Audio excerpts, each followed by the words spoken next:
tror, den virker. Der er kontakt. Ja, nå, men det er rapport herude fra ødemarken, hvor vi står i Northern Territories. Vi står langt oppe i området, og vi er kommet ud her, hvor gletsjerne har trukket sig tilbage. Det område, som vi har set derhjemme på universitetet. Og det viser sig jo, at det er fantastisk med naturrigdom.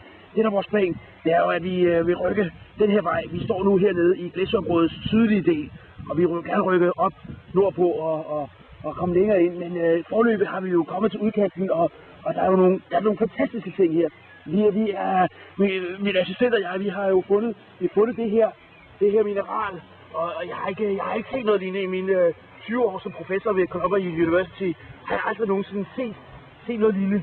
Det er ligesom om, der er noget energi, der udstråler fra det, og det er meget mærkeligt derinde, at det er ligesom om, det absorberer en masse energi fra omgivelserne, og har nogle mystiske egenskaber. Og hvis jeg tager de her salte op her, jamen, så kan man simpelthen fornemme, at de vibrerer.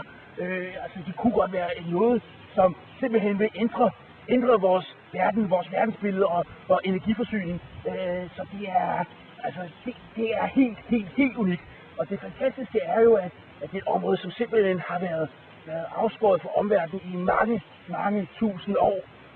Og nu her, når de store gletsjere har trukket sig tilbage på grund af den globale opvarmning, jamen, så kan vi jo se, at der er nogle fantastiske muligheder rent geologisk. Som geolog og professor ved Columbia University mener jeg, at det er jo noget, hvor vi virkelig må bruge en masse ressourcer. Så jeg håber, at vi kan få nogle flere forskerteams herud for at afdække dette område. Og fordi ideen er jo, missionen må være, at vi kommer længere ind i Northern Territories, disse fantastiske naturrigdom, og for at se, hvad der er derinde. Hvad sker der her? Jeg ved ikke, der er noget galt.